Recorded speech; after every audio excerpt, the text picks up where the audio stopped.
My daughter invited 200 people to her wedding, but she left me, her own father, off the list.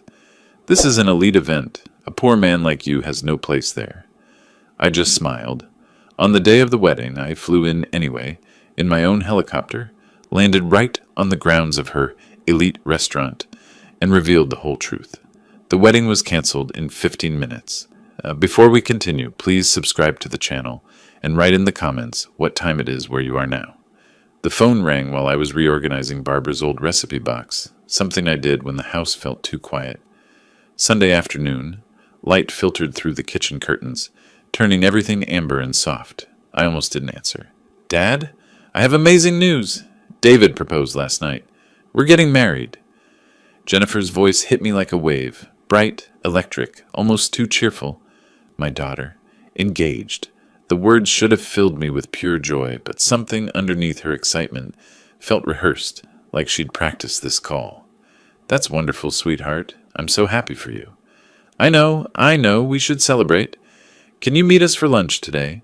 There's a place near Coconut Grove, Bellemare. Say 2 o'clock? Us, not him. Not David, the man I'd never heard of until 30 seconds ago. Us, like they were already a unit and I was orbiting outside. I'll be there, I said. 2 hours later, I pulled my 2008 Toyota Camry into Bellemare's parking lot and spotted the black Mercedes-Benz gleaming in the Florida sun. New model, dealer plates still visible. I parked 3 spaces away, climbed out, and caught my reflection in a car window. Khaki pants, plain polo shirt, worn boat shoes. Simple. Practical. Exactly what I had chosen to be for 3 years. Through the restaurant window, I saw Jennifer sitting across from a man in an expensive navy suit. She was laughing, touching his arm, animated in a way I hadn't seen since before Barbara died.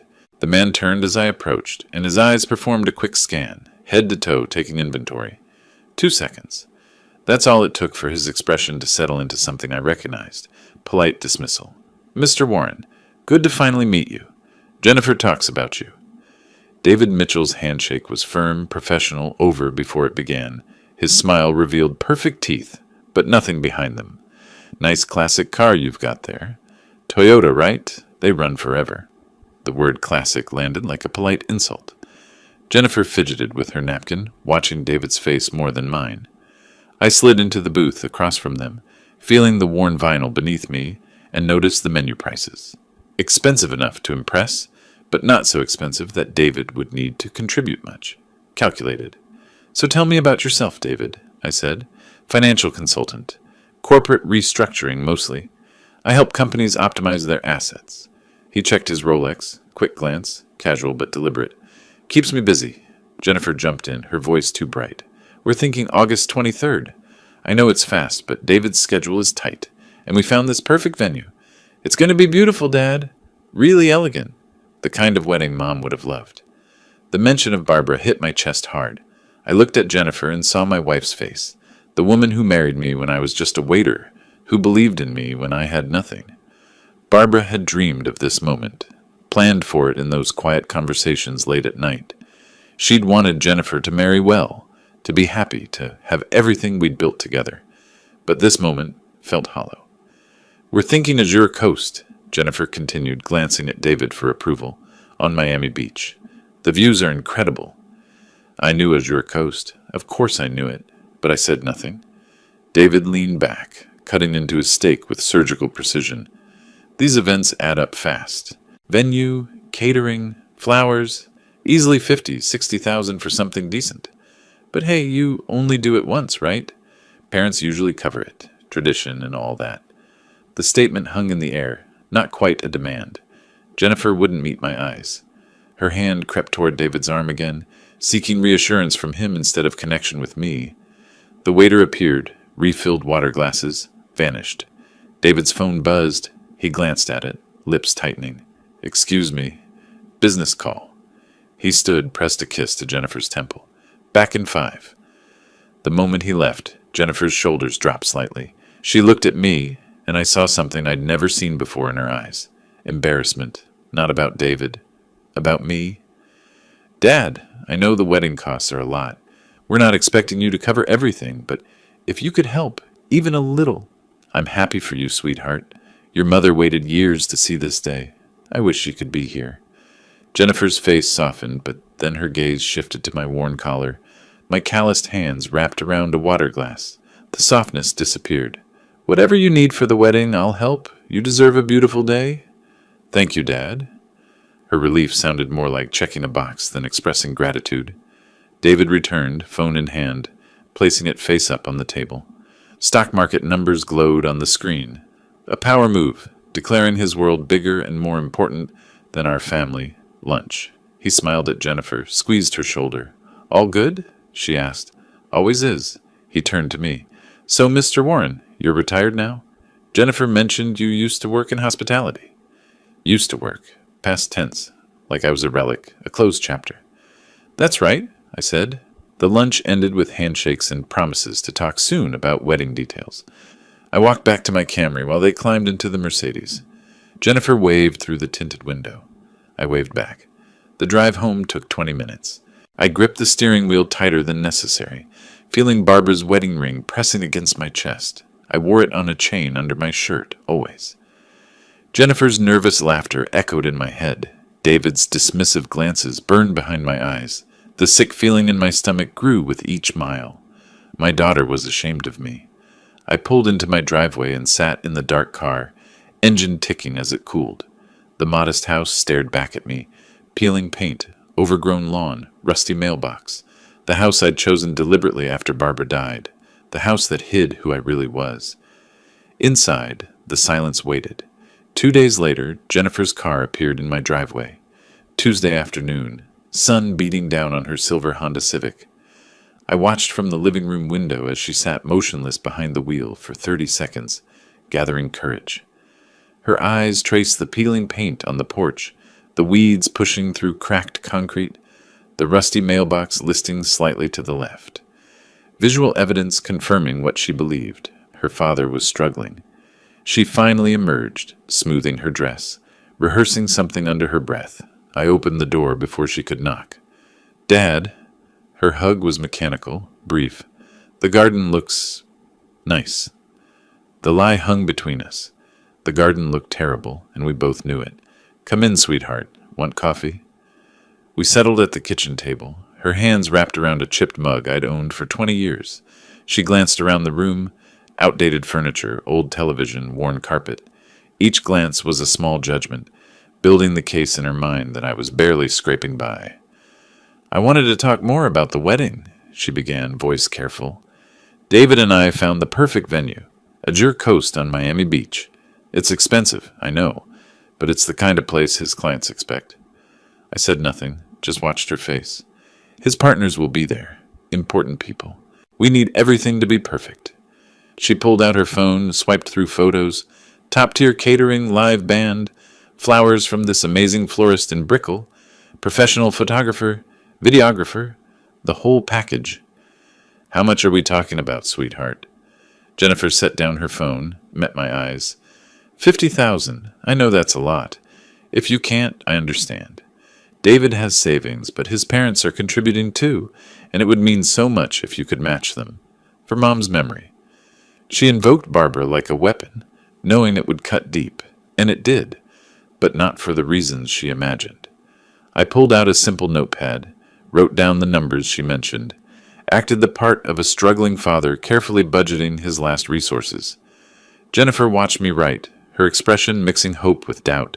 She checked her phone, once, twice, 3 times. Messages from David, probably, asking how it was going. Consider it done, I said. Jennifer's head snapped up. What? I'll transfer the money tomorrow. Your mother saved for years dreaming about your wedding day. She'd want you to have everything perfect. Confusion crossed her face. Where would a retired man living in this house get $50,000? But relief quickly buried the question. She stood, came around the table, hugged me harder this time. Thank you, Dad. You don't know what this means. But her gratitude felt hollow, like she was already calculating what else she could add, with the unexpected windfall. She left 15 minutes later, promises to call soon dissolving in her wake. I watched her car disappear down the street, then moved to my computer in the spare bedroom. Banking app, open. Password entered. The transfer screen loaded. From my checking account, the one Jennifer knew existed, the one I'd maintained with exactly $75,000 for believability, I scheduled $50,000 to her account, enough to seem like everything I had. Below that account, hidden in tabs I didn't open, other accounts held millions, untouched, invisible. That evening I sat on the back terrace with a framed photograph of Barbara, our Azure Coast opening day 15 years ago. We stood in front of the restaurant, cutting the ribbon, surrounded by friends and investors. Barbara's smile was radiant. We'd built an empire together, 8 restaurants across South Florida, the Azure Coast, our crown jewel. She'd insisted we raise Jennifer humbly, teach her values, keep her grounded despite our wealth. After Barbara died, I'd made a decision. Live modestly. See who valued me for myself, not my money. 3 years of playing poor, watching relationships reveal their true nature. Jennifer had passed every test until now. Voices drifted from the front of the house. I stood, moved quietly through the dim kitchen. Jennifer was on the porch, phone pressed to her ear. She thought I was inside. "He just gave it to me. All 50,000, no questions." David's voice tinny through the speaker. I couldn't make out words, but his tone was mocking. "I know, right? That's probably everything he has." Jennifer laughed, sharp, dismissive. "God, I hope he doesn't expect some big role at the wedding now. David, your partners are going to be there. We can't have him showing up in those clothes looking like—" She stopped mid-sentence, glanced toward the door. I stepped back into shadow. Her voice dropped lower, but I caught fragments. "Small table in the back. Maybe just the ceremony. We'll figure it out." She ended the call, walked to her car, drove away. I stood in the darkened kitchen, Barbara's photograph still in my hand, the conversation playing on repeat in my head. I returned to the terrace, sat in the darkness. The Azure Coast. Jennifer had chosen my restaurant for her wedding without knowing I owned it. The irony would have been funny if it didn't burn through my chest like acid. I picked up my phone, opened the banking app again. The transfer glowed on the screen. $50,000, scheduled for tomorrow morning. Below it, in accounts Jennifer would never see, millions sat untouched. I stared at the numbers, then closed the app. A decision crystallized in my mind, sharp and clear. I would go to this wedding. Whether invited or not, I'd be there. Jennifer wanted elegant. She wanted to impress David's partners with a venue she didn't know belonged to her embarrassing father. Fine. She'd get exactly what she asked for, and she'd learn precisely who she'd chosen to humiliate. 4 days passed since I transferred the money.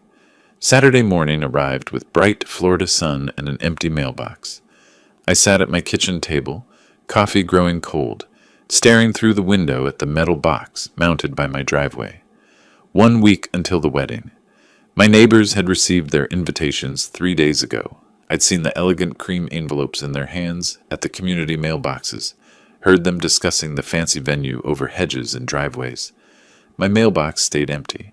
I checked my email for the dozenth time. Nothing.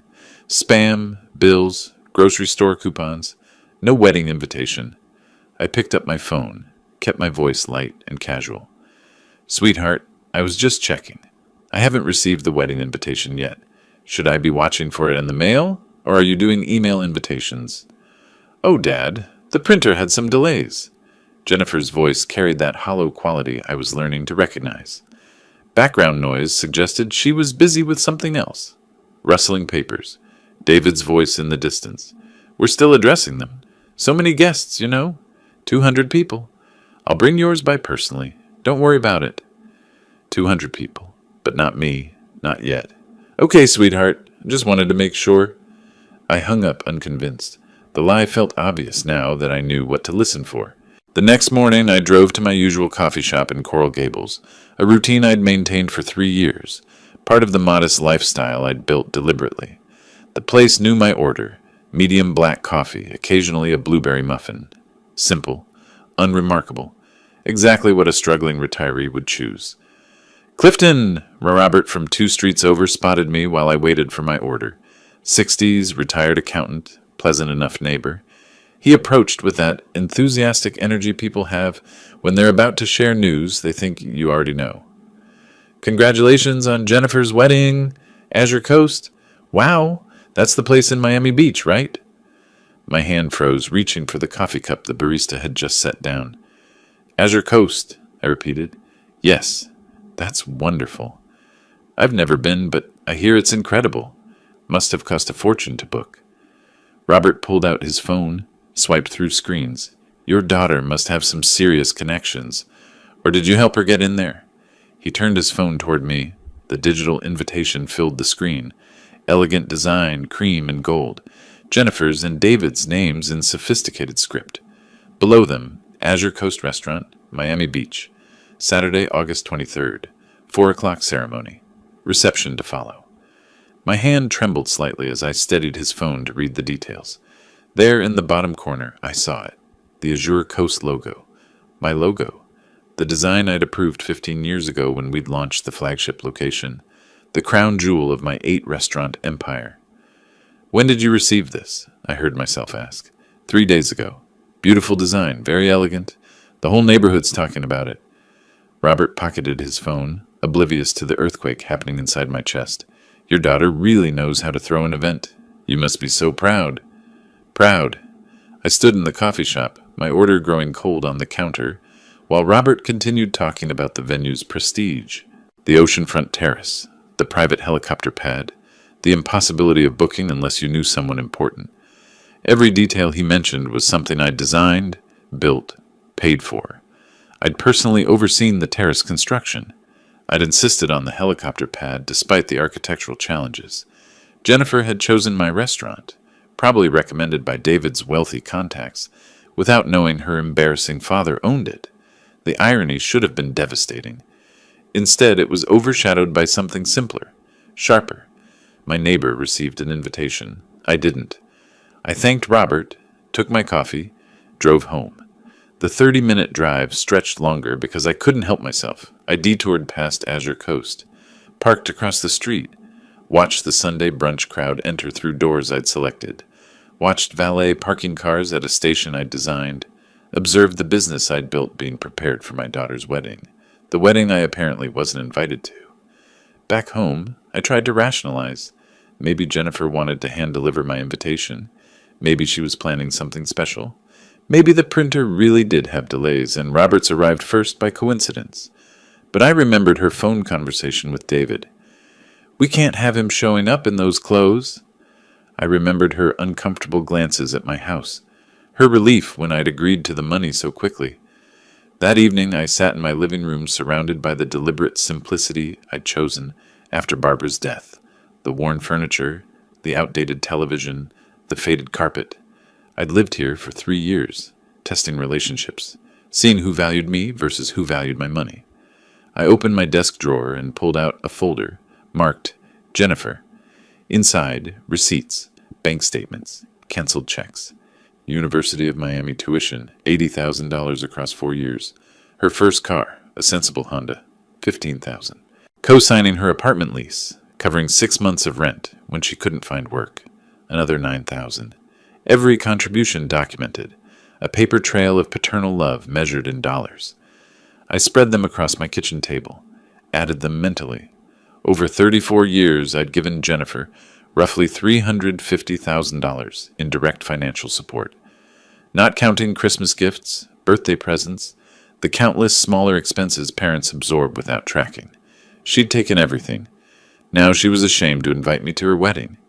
I picked up my phone to call her again, typed 3 different text messages, deleted them all, set the phone down, picked up Barbara's photograph instead, the one from Azure Coast's opening day, both of us grinning at the camera, proud of what we'd built together, sat in the growing darkness without turning on lights.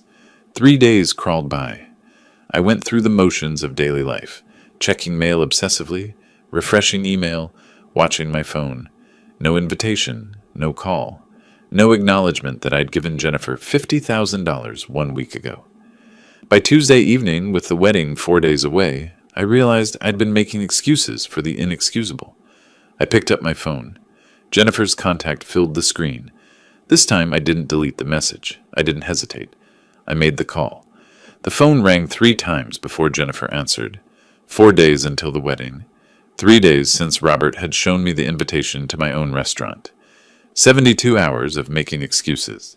The waiting ended now. "Hey, Dad, what's up?" Her voice carried that bright, false cheerfulness I'd learned to recognize. I stood on my back terrace, watching darkness settle over Coral Gables, and dispensed with pretense. "Jennifer, I need to know. Am I invited to your wedding? A yes or no answer, please." Silence stretched across the phone line. 5 seconds. 10. 15. I could hear her breathing, hear David's voice in the background, asking something I couldn't quite make out. The pause told me everything before she spoke. "Dad, this is going to be an elite event." Her voice had changed, shed the false warmth, settled into something colder, more calculated. "David's partners from his firm will be there. Wealthy clients. Important people from his network. Someone in your financial situation, you'd feel out of place. It's not personal." I gripped the terrace railing, forcing myself to stay calm, to listen, to let her finish. "Are you saying I'm not invited because I don't have enough money?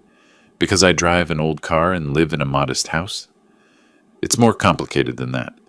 The words came faster now, as if she'd been waiting to say them, rehearsing them. "You're a wonderful father. You gave me everything you had. Literally, your last $50,000.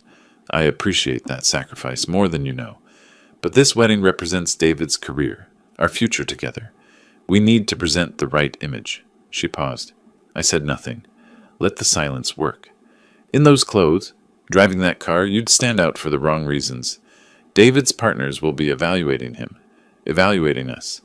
This isn't about love. It's about optics. Professional advancement. Surely you understand business works that way sometimes." "I understand business," I said quietly. "You'd be miserable anyway, Dad." Her voice shifted, becoming almost patronizing, as if she were doing me a favor. "These people talk about investments, real estate portfolios, international business deals. What would you talk about? Your retirement? Your house? You deserve to spend the day relaxing, not feeling inadequate around successful people. We're actually doing this for you as much as for us." The words sounded rehearsed, practiced. I realized this wasn't a spontaneous decision reached that moment on the phone. They'd planned to exclude me from the beginning. The printer delays, the promise to deliver my invitation personally, all lies, buying time, hoping I wouldn't notice until too late to object. "I understand perfectly," I said. "Thank you for your honesty, Jennifer." I paused, thinking of Barbara, thinking of the woman who'd loved me when I was just a waiter, who'd built an empire alongside me, who'd insisted we raise our daughter with values and humility. The woman who'd died believing Jennifer had learned those lessons. "Enjoy your wedding. Your mother would have been proud to see the woman you've become." I ended the call before she could respond. For a long moment, I stood in the darkness of my terrace, phone resting in my palm, feeling something shift inside my chest. The hurt remained, sharp, genuine, deep as any pain I'd felt since losing Barbara. But underneath it, something harder crystallized, something that had been forming since I'd overheard Jennifer's mocking phone call, since Robert had shown me the invitation, since I'd realized my daughter chose my restaurant without knowing it was mine. For 3 years since Barbara's death, I'd lived modestly to see people's true character. Mission accomplished. I'd seen my daughter's truth, heard it spoken in her own words. Now she'd see mine. I walked inside, turned on every light in my house, and opened my laptop. Logged into my real banking accounts. Not the small checking account Jennifer knew about, but the ones holding the fortune from 20 years of building restaurants, from smart investments, from the sale of 2 locations last year. The numbers glowed on the screen. $180 million. I opened a new browser tab, searched. Robinson R44 Helicopter Rental Miami. Another tab, Helicopter Landing Azure Coast, Miami Beach. I pulled up my contacts, found Stephen Murphy's number, the manager of Azure Coast Restaurant. My restaurant. Jennifer's wedding venue. My fingers hovered over the keyboard. Not yet. I needed to think this through carefully, strategically, the way I'd built my business, methodically, with attention to timing and detail. I pulled Barbara's photograph from the other room, set it beside my laptop, wanted her watching as I made these decisions, wanted to feel her presence. If Jennifer wanted an elite event at an exclusive venue, I'd give her exactly that, and more than she bargained for. The hurt father was gone. The strategic businessman, the man who'd turned a single seaside cafe into an 8-restaurant empire, who'd negotiated million-dollar deals, who understood exactly how power worked, that man was back. I opened a new document, typed a title. Saturday, August 23rd, Arrival Strategy. My fingers paused over the keyboard.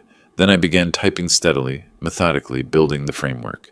4 days to prepare the most important entrance of my life. The clock showed 10:47 p.m. I wouldn't sleep tonight. I didn't need to. Wednesday morning arrived with bright sun and purpose. I'd spent the night mapping strategies, calculating timing, building the framework. Now I needed allies. I loaded my laptop bag with documents, corporate ownership papers, bank statements, the folder of receipts showing every dollar I'd given Jennifer over 34 years, and drove my old Toyota toward downtown Miami. The glass towers reflected morning light, making the city look cleaner than it was. I parked in the garage beneath Robert Chen's building and took the elevator to the 23rd floor. Robert had been my attorney for 20 years, handled the structuring of Warren's elite dining, knew every detail of my hidden wealth. He was also the only person I'd told about my decision to live modestly after Barbara died. His assistant showed me into the conference room overlooking Biscayne Bay. Robert entered moments later, coffee in hand, his usual professional smile faltering when he saw my face. What happened? I told him everything. Jennifer's rejection, her explanation that I was too poor, would embarrass her, should stay home. The venue being Azure Coast, my own restaurant. Robert's composure cracked. She said, "What? That you're too poor for her wedding? At your restaurant?" He set down his coffee hard enough to slosh liquid over the rim. "Clifton, this is beyond disrespectful. What do you want to do?" I spread documents across his conference table. Ownership papers, financial statements, the timeline of my 3-year experiment. "I want to attend my daughter's wedding. I'll arrive by helicopter at 4:30 Saturday afternoon, land on the pad I installed 5 years ago, and walk into my restaurant. I won't disrupt the ceremony. I'll just be there. The truth will handle the rest." Robert studied me for a long moment, then nodded. Attorney mode engaged. He pulled out his phone, started making calls. First to a helicopter charter service he'd used for corporate clients. "Robinson R44, Saturday afternoon, departure at 4:10. Yes, landing at Azure Coast Restaurant, Miami Beach. Confirming the pad can accommodate." He negotiated price, confirmed insurance, secured the booking while I listened. "You'll need a witness," Robert said after hanging up. "Someone who can verify what happened. I'm clearing my Saturday afternoon." We spent 2 hours planning logistics, timing, legal boundaries, what I could say, what I couldn't. Robert made notes in his precise handwriting, building the framework that would protect me from any claims of disruption or trespassing. "It's your property," he confirmed. "She rented the venue, but you're the owner. Legally, you have every right to be there." After leaving Robert's office, I drove to Miami Beach, to Azure Coast. I hadn't visited in 3 years, part of my deliberate invisibility, my experiment in seeing who valued me versus my money. I parked in the employee lot and entered through the service entrance. The kitchen smelled like garlic and fresh seafood. Line cooks worked efficiently, lunch service in full swing. Stephen Murphy nearly dropped his clipboard when he saw me walking through. "Mr. Warren?" We'd communicated only by email for years. He thought he reported to a corporate management company. Didn't know the owner's face. I asked to speak privately, and he led me to his cramped office overlooking the ocean terrace. "Stephen, I need to tell you something, and I need your help." I explained everything, my daughter's wedding, her belief I was poor, her decision to exclude me. Stephen's face cycled through shock, confusion, then anger. "Wait, Jennifer Warren is your daughter? The bride who's been emailing me for 2 months?" He pulled up the wedding contract on his computer, showed me every detail. "She had her fiancé? Call last week asking for a discount for friends. I told them our rates are non-negotiable. They paid $58,000. More than the $50,000 I gave her. She'd spent my money plus extra, all while excluding me from the event. "How can I help?" Stephen asked. "Saturday afternoon, 4:30 exactly, a helicopter will land on the north pad. That'll be me. Make sure the area's clear. And when I walk inside, just Confirm who I am if anyone asks. Stephen's jaw tightened. It would be my pleasure. I walked through my restaurant before leaving, touched the mahogany bar I'd selected 15 years ago, looked at the ocean view through floor-to-ceiling windows, saw the framed photograph on the wall, opening day, Barbara and me cutting the ribbon that Stephen had carefully maintained. The restaurant was beautiful, successful, mine, and Jennifer had chosen it without knowing. That evening, back home, my phone buzzed with a text from Jennifer. Dad, please don't come to Azure Coast on Saturday. I know you might want to see the venue, but it would be too painful for you to watch from outside. Stay home and relax. We'll visit you Sunday and show you photos. Love you. I read it 3 times. She actually thought I might stand outside my own restaurant, watching through windows like a beggar. The condescension in those 2 words, love you, made my jaw clench. I didn't respond. Instead, I opened my closet and pulled out the garment bag I hadn't touched in 3 years. Inside, my Tom Ford suit, custom-tailored charcoal gray with subtle pinstripes, Italian leather shoes, platinum cufflinks that had belonged to my father. I'd worn this suit to business meetings with investors, to restaurant openings, to charity galas with Barbara. I'd wear it again Saturday. I tried it on, standing in front of my bedroom mirror. The man looking back wasn't the modest retiree in polo shirts and khakis. This was the businessman who built an empire, the husband who stood beside Barbara at ribbon cuttings, the father who deserved respect. I hung the suit on my closet door where I could see it, set my alarm for early Saturday morning, pulled up the helicopter charter confirmation on my phone. Robinson R44, departure 4:10 p.m., landing Azure Coast 4:30 p.m., 3 days until Saturday. 72 hours until Jennifer's wedding. I looked at Barbara's photograph on my nightstand, the same image that hung in Azure Coast, both of us young and hopeful and proud. She chose our restaurant, Barbara, I whispered. Of all the venues in Miami, she chose ours, and she doesn't even know. The irony would have made Barbara laugh, then cry, then ask me what I planned to do about it. Now she'd see. The helicopter noise was surprisingly tolerable with the headphones on, a steady thrum beneath the pilot's occasional updates. Below, Miami Beach spread out in geometric patterns, white buildings, turquoise pools, the darker blue of the ocean. I wore my Tom Ford suit, platinum cufflinks, catching afternoon light through the window. Azure Coast in 2 minutes, Mr. Warren. The pilot's voice crackled through the headset. I leaned forward, watching the coastline sharpen into detail. Then I saw it. My restaurant. The ocean terrace was filled with people in formal wear, colorful dresses and dark suits creating a celebration mosaic. I couldn't identify Jennifer from this height, but I knew she was down there, greeting guests, playing perfect bride, believing her poor father was home alone. Circling once, then approaching from the north, the pilot said. I'd requested the circle, wanted everyone to notice, wanted the spectacle. The helicopter banked, and I watched heads turn upward on the terrace. People pointed, shielded their eyes against the sun. Phones appeared in hands, capturing this unexpected arrival. We completed the circle and descended toward the landing pad. Stephen had cleared it perfectly. No tables, no decorations, just the marked helipad I'd installed 5 years ago for exactly this purpose. The Robinson R44 touched down at precisely 4:30. Through the window, I saw the crowd maybe 50 feet away.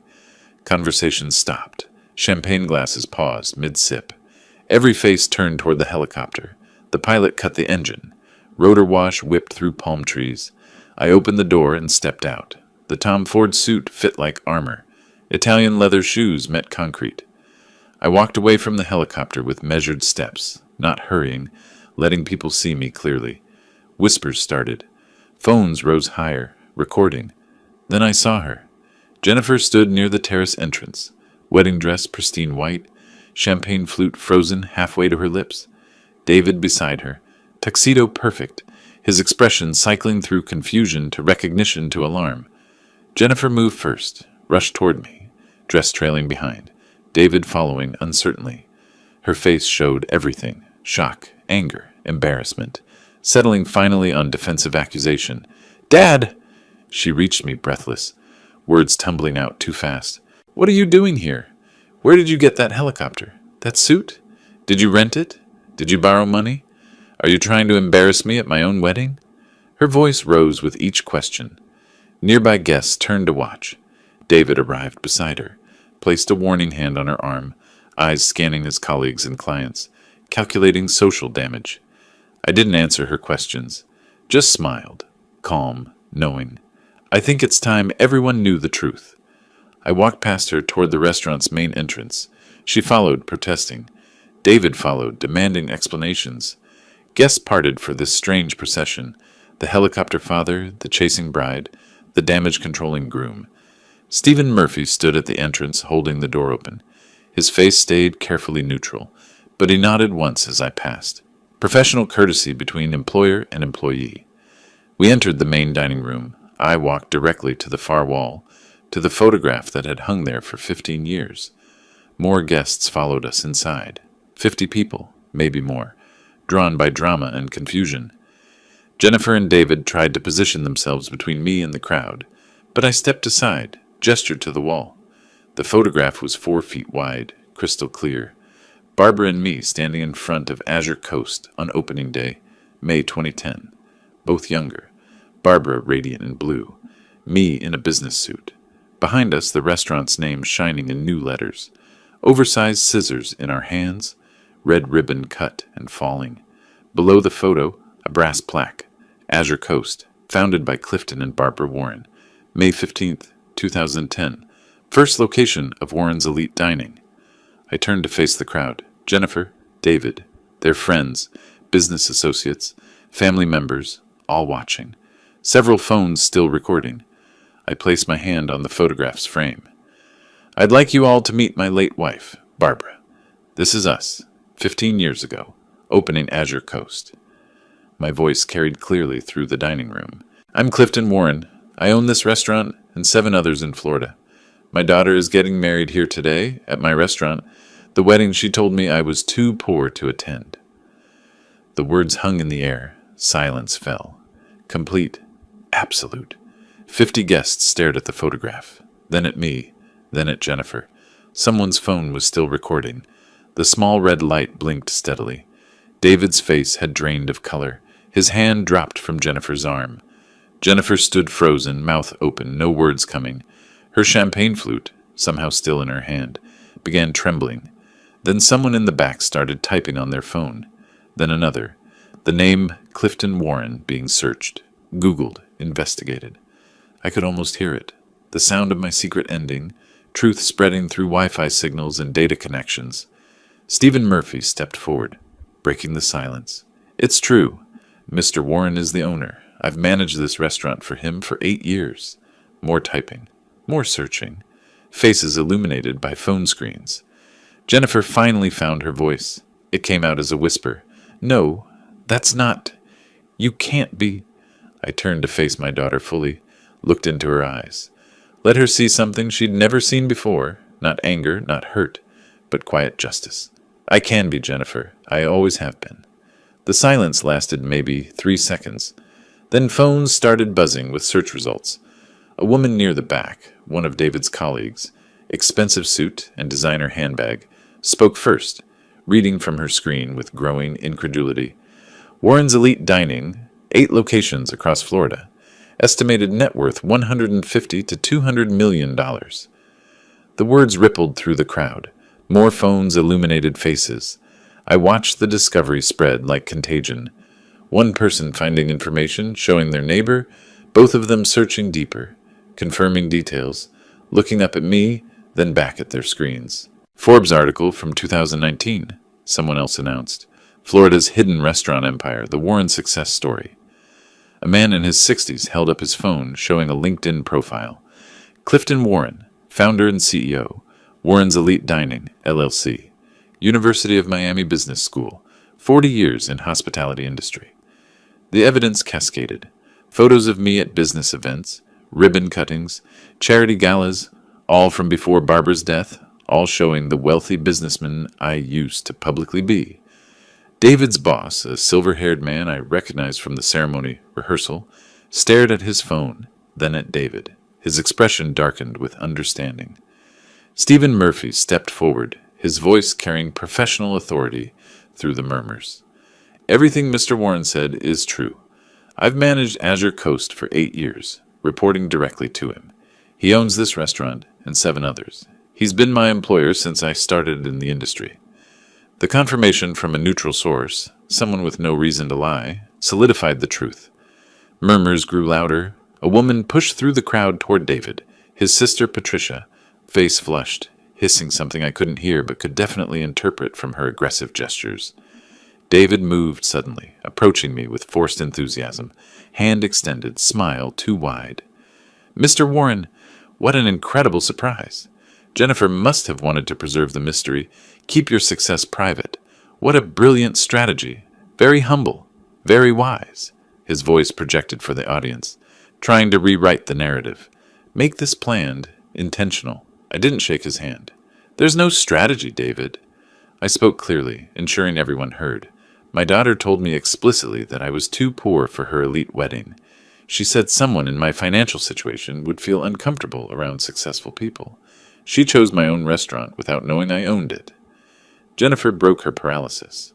Tears streamed down her face, wedding makeup running in dark streaks. She reached for me, hands trembling. Daddy, please, I didn't know. I thought you lived so modestly. I assumed you were struggling. I was trying to... But her words scattered when she saw the guests' faces, the judgment in their eyes. Phone still recording, she turned on David instead. You said he couldn't afford to be here. You said we needed to protect our image. This is your fault. David's face hardened. Their unity fractured publicly, the stress revealing what their relationship actually was. Status, not love. I addressed the crowd one final time. The wedding is fully paid for. The ceremony will proceed as scheduled. I won't disrupt my daughter's day any further, but I wanted you all to know the truth about what happened here. About who decided a father wasn't worthy of his daughter's wedding because he drove an old car and lived in a modest house. I turned to Jennifer, looked at her directly. Your mother built this business with me. She would have been heartbroken to see what you've become. Then I walked toward the exit. Stephen opened the door. I didn't look back.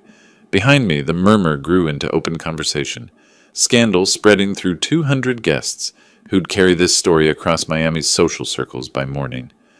Outside, ocean breeze hit my face. The helicopter waited on the pad. Stephen followed me. Mr. Warren, do you want me to proceed with the ceremony?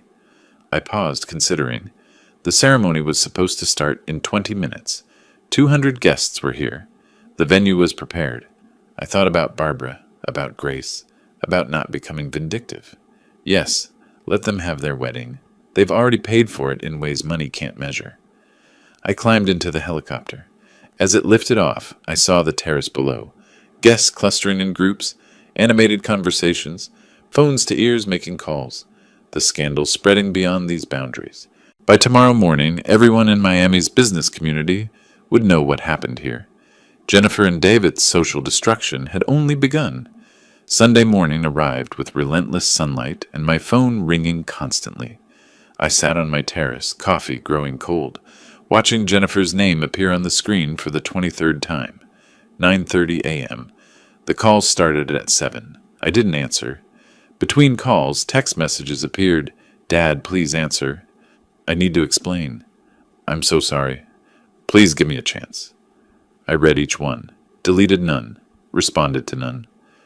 Across town, in the expensive Coconut Grove house Jennifer and David were renting, $7,000 monthly, I knew from the lease she'd asked me to co-sign last year, the newlyweds weren't enjoying their first day of marriage. I didn't know this directly, but Robert Chen texted me mid-morning with updates he'd heard through professional channels. David was pacing between rooms, his phone showing LinkedIn profile views from colleagues, carefully worded questions, his boss's terse message requesting Monday meeting. The story spread exponentially Sunday. What started with 200 wedding guests became 2,000 social media impressions, became 20,000 as people shared the tale. Wealthy father uninvited from daughter's wedding at his own restaurant. The narrative was irresistible. My phone showed notifications from former business associates reaching out, people I hadn't spoken to in 3 years, suddenly curious about my return to visibility. I ignored those too.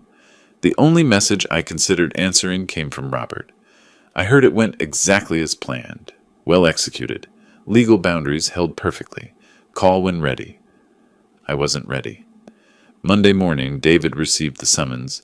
Robert heard about it by noon. Professional networks in Miami's financial sector talked, and word traveled fast when someone notable stumbled. David arrived at his downtown office at 9:45, 15 minutes early for the 10 o'clock meeting. The receptionist wouldn't meet his eyes. 3 senior partners sat across from him in the conference room, his personnel file open on the table. Robert got the details later from a paralegal whose firm shared the building. The lead partner, the same man who'd attended the wedding, spoke directly. David, we've received calls from 4 major clients since Saturday. They're uncomfortable continuing relationships with someone who displays such poor judgment in personal matters. If you'll exclude your own father-in-law from a family event over perceived poverty, what does that say about your values, your ethics, your decision-making with their money? David tried explaining, tried spinning, tried claiming misunderstanding. The partners listened politely and delivered their decision.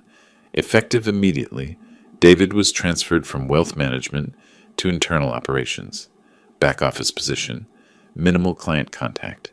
Salary dropped from $250,000 to $150,000 annually, 40% cut.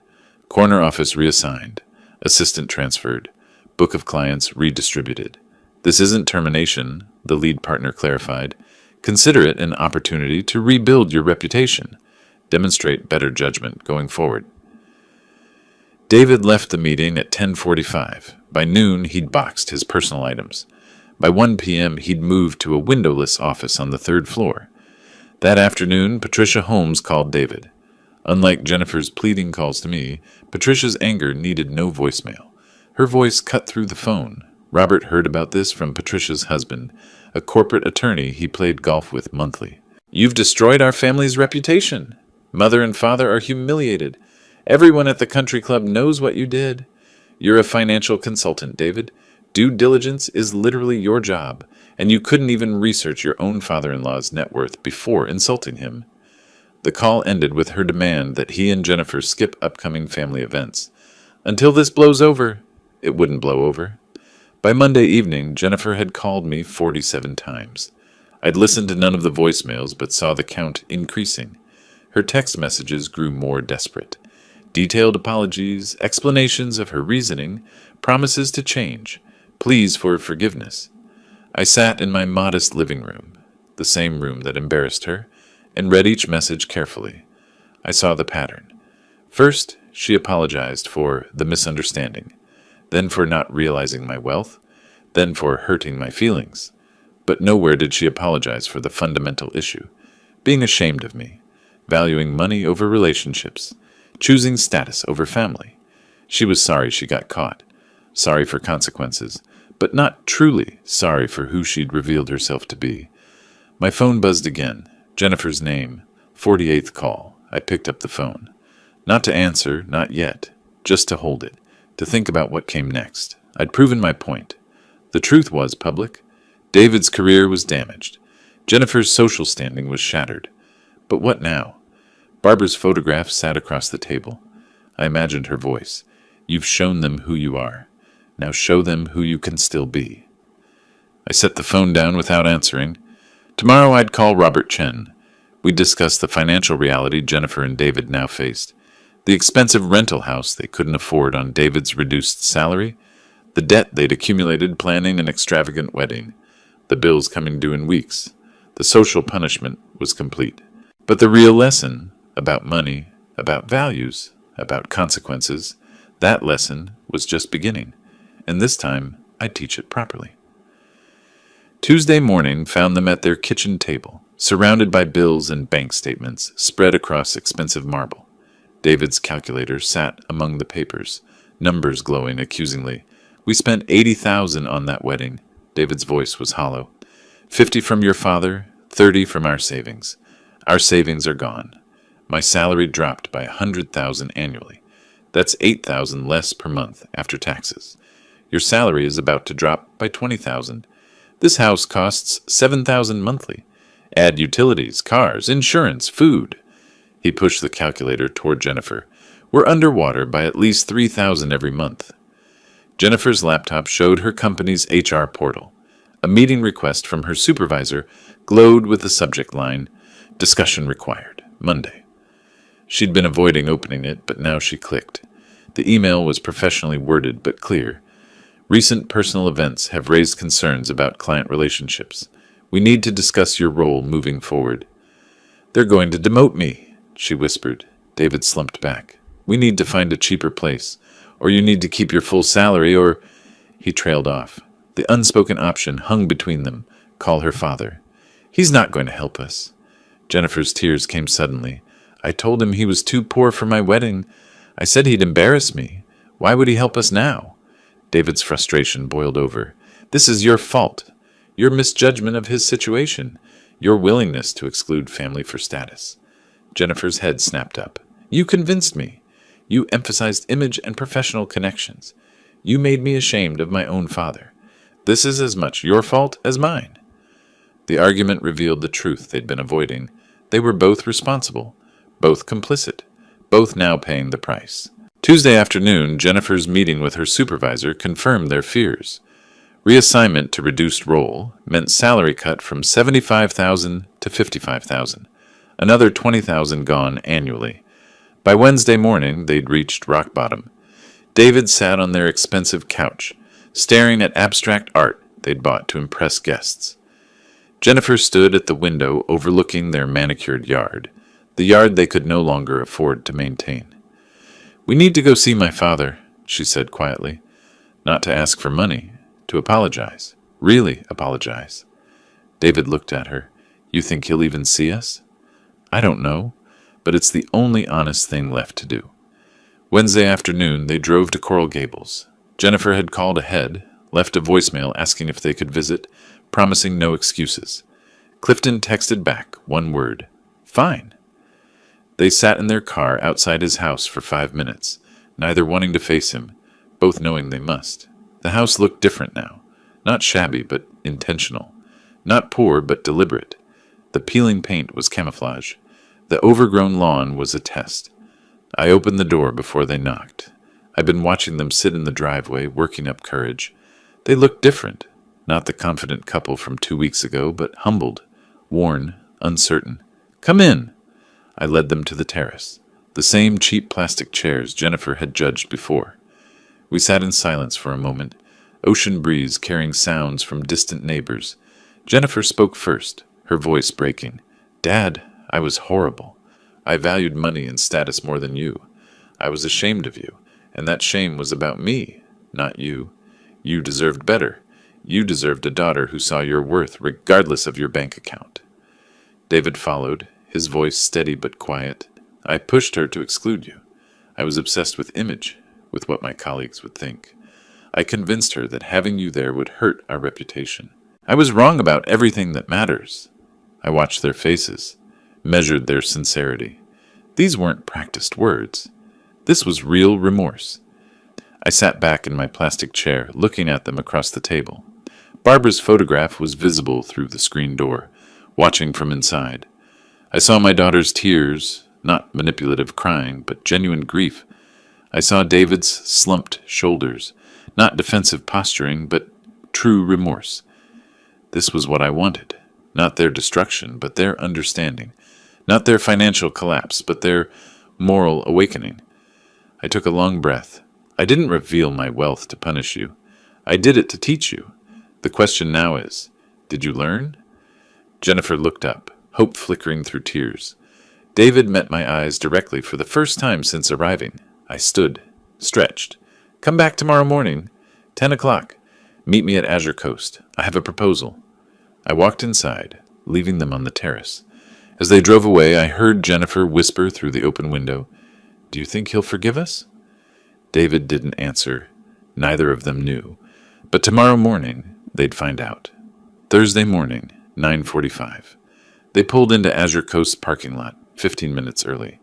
The restaurant where their wedding disaster unfolded 5 days ago felt different now. Not a venue of celebration, but a place of judgment, and possibly redemption. At 9:55, they walked inside. Stephen Murphy greeted them at the entrance, expression professionally neutral, and led them through the main dining room, past the photograph of Barbara and me on opening day, to my private office overlooking the terrace. I sat behind a simple desk, wearing a polo shirt and khakis, looking like the modest father they thought they knew. I gestured for them to sit. The office was quiet, just the three of us and waves through an open window. I've thought about your apology. I believe you're sincere. You've experienced consequences, and consequences teach what words cannot. I'm willing to forgive you, but forgiveness doesn't mean erasing what happened. It means moving forward with clear understanding. I paused, letting that settle. Trust has to be rebuilt. Rebuilding requires action, not promises. Jennifer nodded, crying quietly. David sat forward, attentive. I slid a folder across my desk toward David. Job description for financial manager, Warren's Elite Dining. You'll manage accounts payable, budgeting, vendor relations across 8 restaurants. Salary is $85,000 annually with benefits. You'll report to my CFO, work in a back office at corporate headquarters. No client schmoozing, no status games. Just real work, managing real money with real integrity. David opened the folder, read slowly, his finger pausing on the salary line. Less than half his original income. He looked up at me. I'd be honored. I know this is less than I made before, but I also know I need to prove I understand what real work means. Thank you for the opportunity. I turned to Jennifer. Your mother started a foundation before she died, the Barbara Warren Community Fund. It helps elderly people who've been abandoned by their families. Companionship, grocery delivery, home repairs, connection. She ran it herself for 2 years before cancer took her. I've kept it going, but it needs more hands. I slid another folder toward her. I want you to volunteer there. 20 hours weekly, minimum 6 months. You'll meet people who are exactly where you thought I was. Elderly, modest means isolated. You'll learn what real value looks like when money isn't the measure.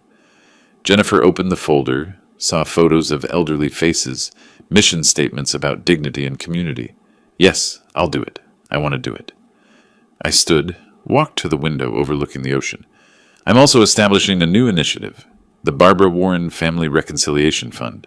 $5 million to support families working through conflicts like ours.